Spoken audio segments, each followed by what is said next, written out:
outros perdidos uma ventania e outros aguardando novas oportunidades, sabedores de que todos os anos saem navios daquele povo e que sempre, pela graça do Senhor, há a possibilidade de receber aqueles velhos circulantes que ficaram e esses novos que agora se colocam.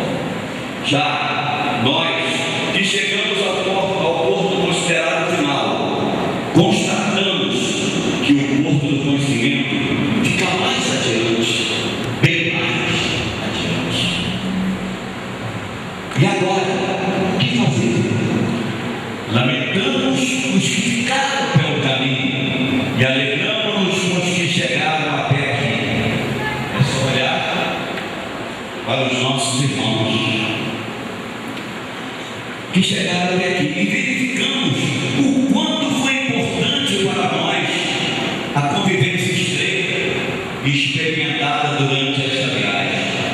Todos produzimos impressões boas no decorrer desta jornada acadêmica. Instruí-vos e aconselhai-vos mutuamente, aconselhou o apóstolo Paulo aos crentes de Filipos. E foi o que vivenciamos nesses anos de convivência no nosso querido território. Temos a consciência de que o cenário em que desenvolveremos o nosso ministério é deveras desafiador. Basta olhar para as leis que estão para serem implantadas nesse país. A velocidade das mudanças e as transformações acordou o homem pós-moderno e os torna escravos do vir a ser permanente, roubando valores de cunho permanente e reduzindo tudo a uma dimensão perfeita. A essa sociedade e a este homem temos o dever de apresentar a palavra que dura para sempre, que permanece eternamente, que é portadora de valores absolutos e inegociáveis. Levantamos então com o desafio de apresentar uma geração que cultua efêmero aquilo que é permanente, ou seja, o próprio eterno. O desafio da igreja é como falar a sua geração de maneira inteligível, declarou John Stott. Partimos para o exercício do nosso ministério, compreendendo o tamanho da empreitada, sabemos o gigante que teremos pela frente, mas fica a certeza que somente pela graça de Deus e pela ação poderosa do Espírito, o nosso ministério será executado. Se chegamos até aqui, foi na dependência dele, somente dele. Olhamos para o futuro também, nessa mesma dependência. Pois, afirma Paulo o apóstolo, estou plenamente certo que aquele que começou a boa obra em nós, o Senhor. Obrigado. Começou a boa obra em nós, há de completar até o dia de Cristo, quando estaremos prestando contas de tudo aquilo quanto Ele nos confiou. Precisamos sonhar, precisamos agir. A Deus toda honra e toda glória. Que Deus nos abençoe.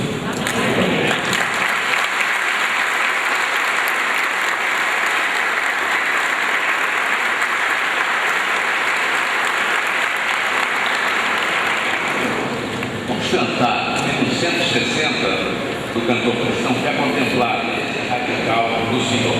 Convido você a ficar de pé, vamos cantar.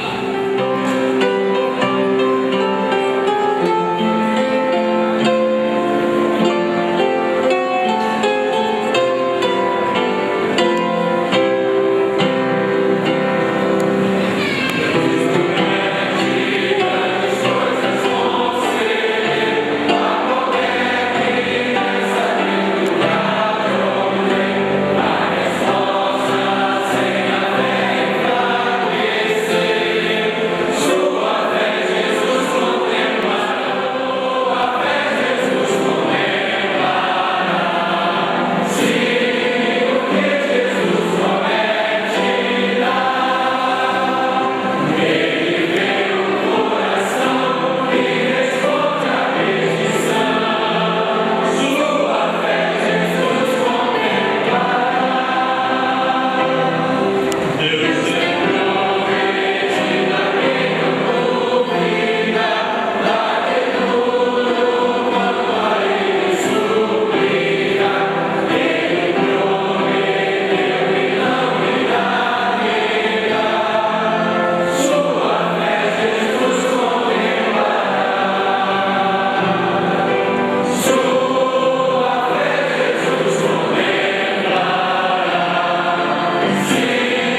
Magnífico, Senhor, diretor do Seminário Teológico, pastor Leandro Carlos Miranda Pires, ilustríssimo Senhor Leão, do Seminário Teológico de Betel, pastor Maurício, ilustríssimo Senhor secretário do Seminário, Senhor pastor Gerson Luiz Diego, querido Paraninho, pastor da minha da Silva Júnior, senhores professores, caros colegas, pais, parentes, amigos e convidados, uma boa noite. É um prazer ter vocês conosco aqui nessa noite. A Bíblia diz que há tempo para todas as coisas debaixo do sol. E hoje foi o dia que o Senhor escolheu para que nós pudéssemos juntos dele, pela graça que ele nos concede ao longo desses anos juntos, cultuarmos ao seu nome, pelas benesses que ele tem derramado durante esse tempo. Nossa turma tem sido marcada por uma unidade. Unidade essa que foi de forma tomando solidez ao longo dos anos. Como nós podemos esquecer de momentos nos quais passamos juntos?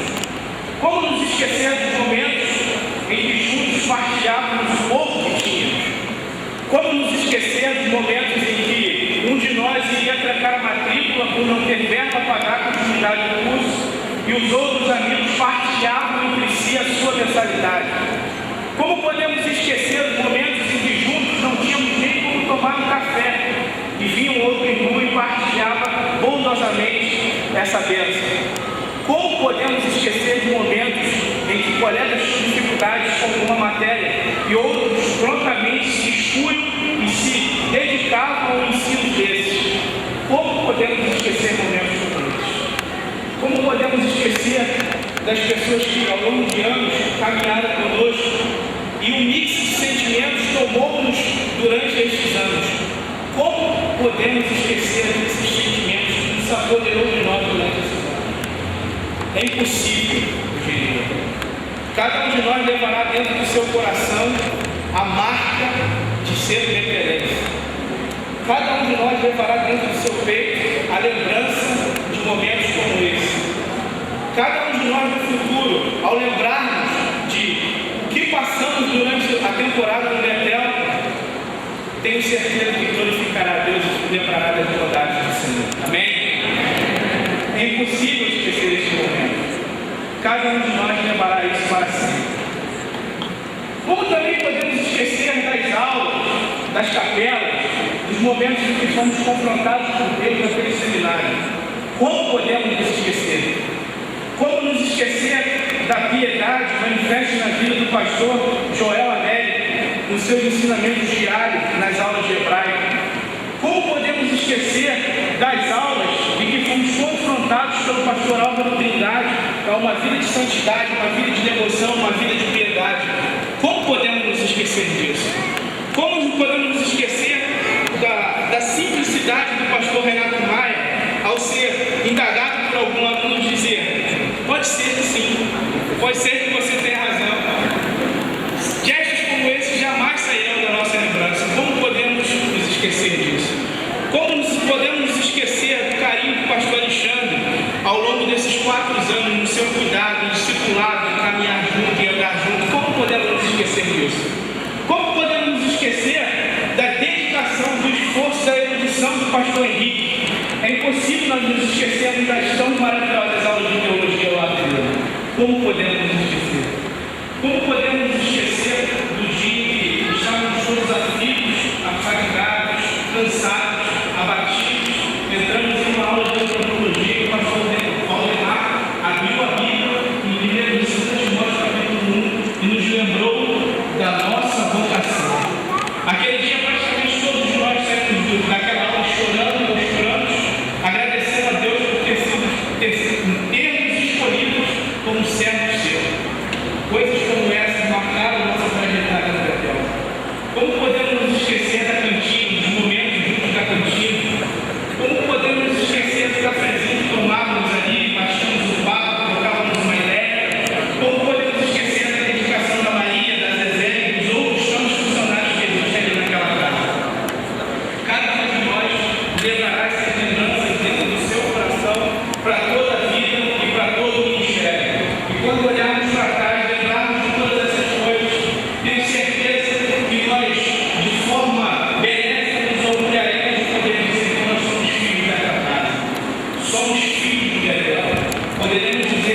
aquela casa foi a nossa casa, continuará sendo a nossa casa. Só nos resta olhar agora para frente. Uma etapa foi concluída. Sabemos nós que muitos desafios são lançados para nós. Uma geração clama por homens e mulheres de Deus que demonstrem essa sociedade infiltrada por valores pervertidos e perdidos que demonstrem o coração de Deus. E eu creio que essa geração será a nossa geração. Sabemos das nossas dificuldades, sabemos que seremos enviados como ovelha para um ovinho novo, mas nosso ministério, nossa vida, nossas famílias estão pautadas na promessa de Cristo Jesus que diz que até a consumação dos séculos ele estará conosco. É nessa certeza, é com essa convicção que nós agradecemos a Deus pelos anos em que o Senhor trabalhou a nossa vida, o nosso caráter dentro do cenário propósito. Que o Senhor nos abençoe, nos guarde. Que o Senhor faça resplandecer sobre nós o seu rosto e nos dê a paz. Que o Senhor tenha misericórdia de nós e que o Senhor bondosamente nos conceda o ministério na sua presença. Que Deus nos abençoe.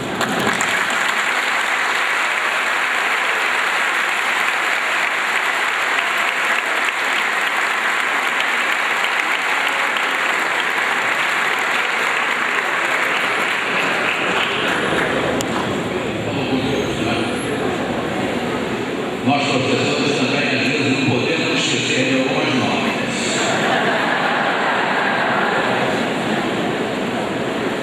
Não podemos esquecer de algumas coisas.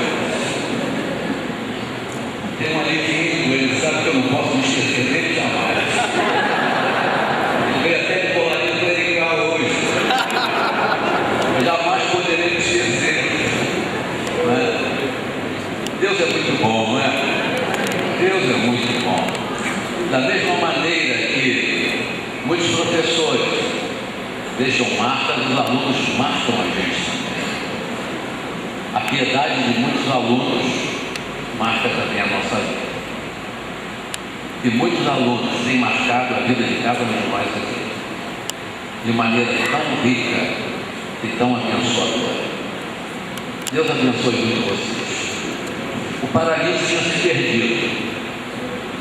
Ele entrou no hospital aqui perto, mas como não havia ninguém de Beca, ele saiu. E por essa razão ele está aqui, conseguiu achar o endereço. Então vamos ouvir agora o paraninfo dos formandos, pastora Donier Silva.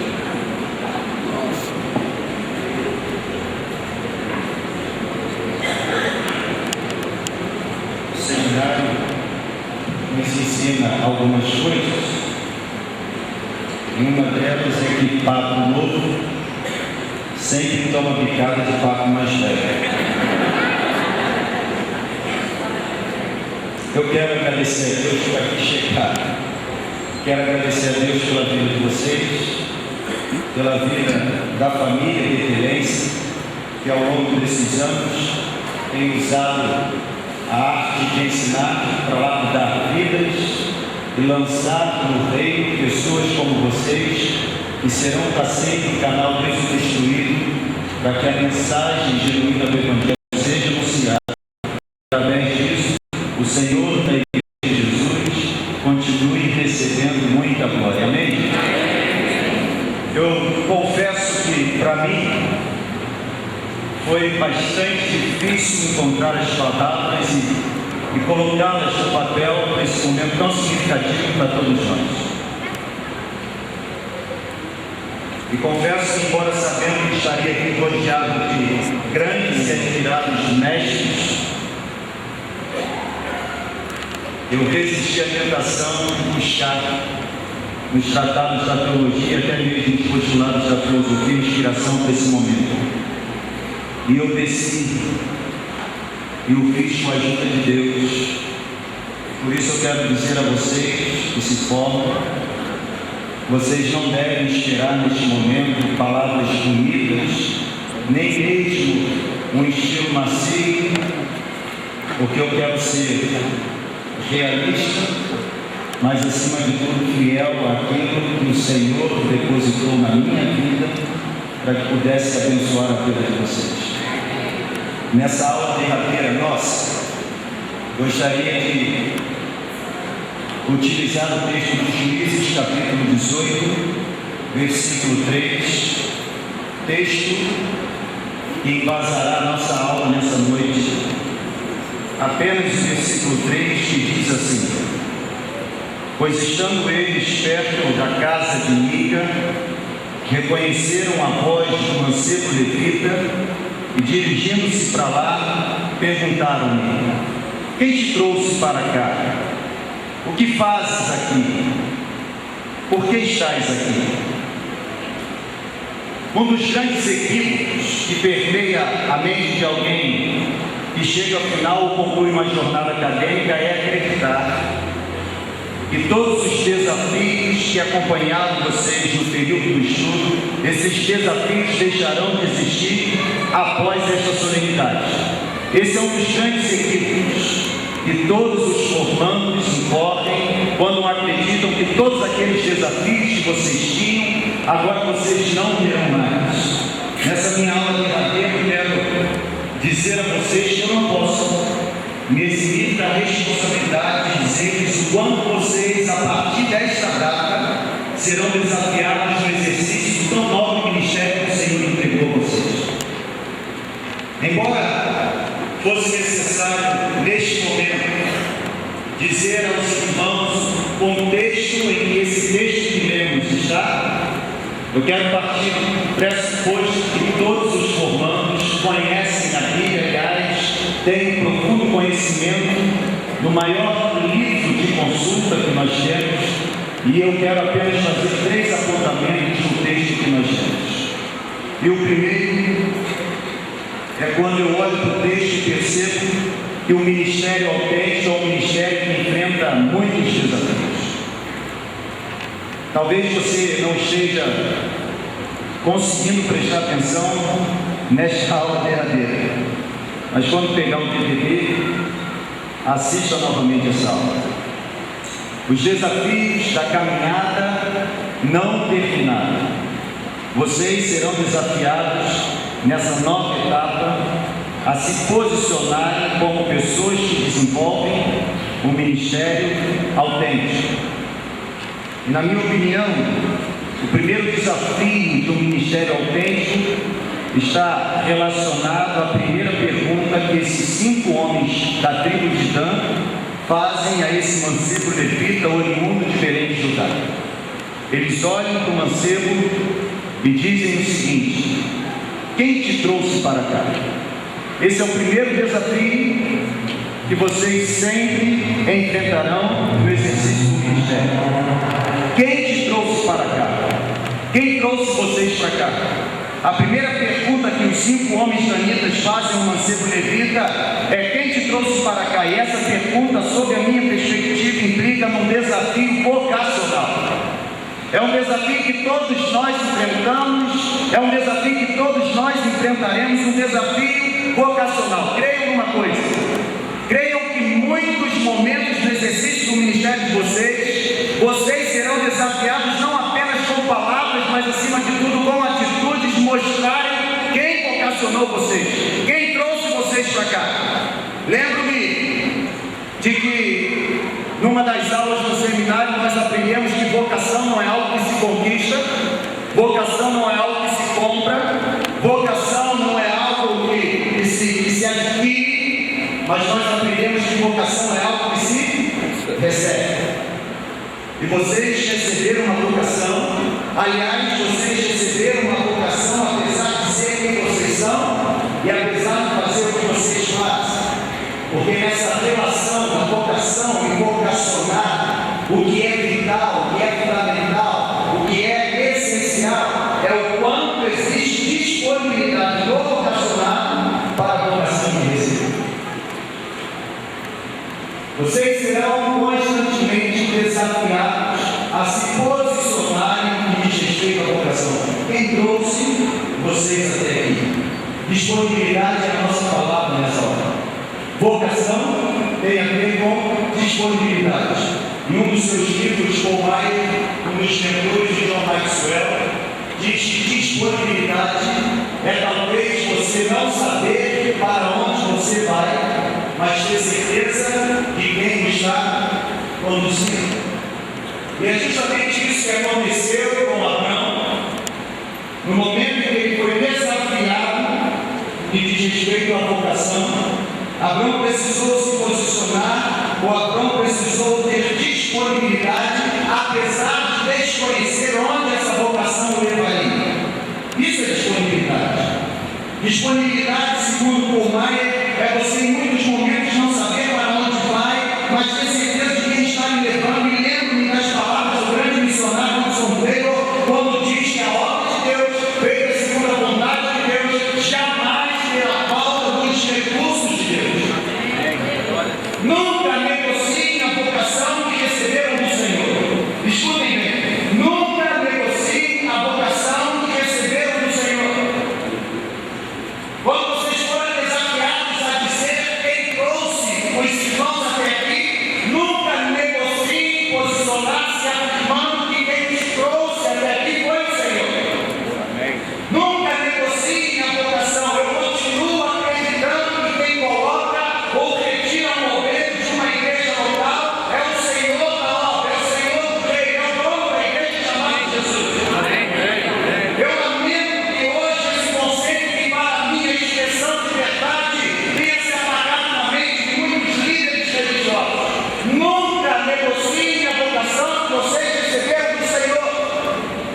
Nunca depositem expectativas em pessoas que não têm capacidade de vocacionar outras pessoas.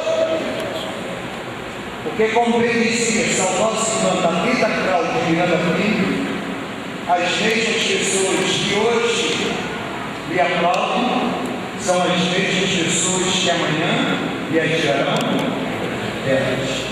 Eu me lembro quando entrei em 2004 no gabinete da Irmã da Vida e ela dizia isso a mim com uma simplicidade e uma naturalidade que só ela tinha.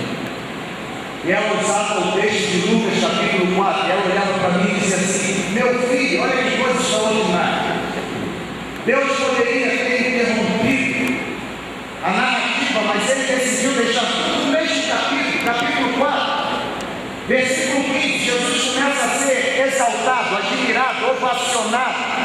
Mas no momento que esse mesmo Jesus lê a profecia de Isaías, diz: hoje se cumpriu a escritura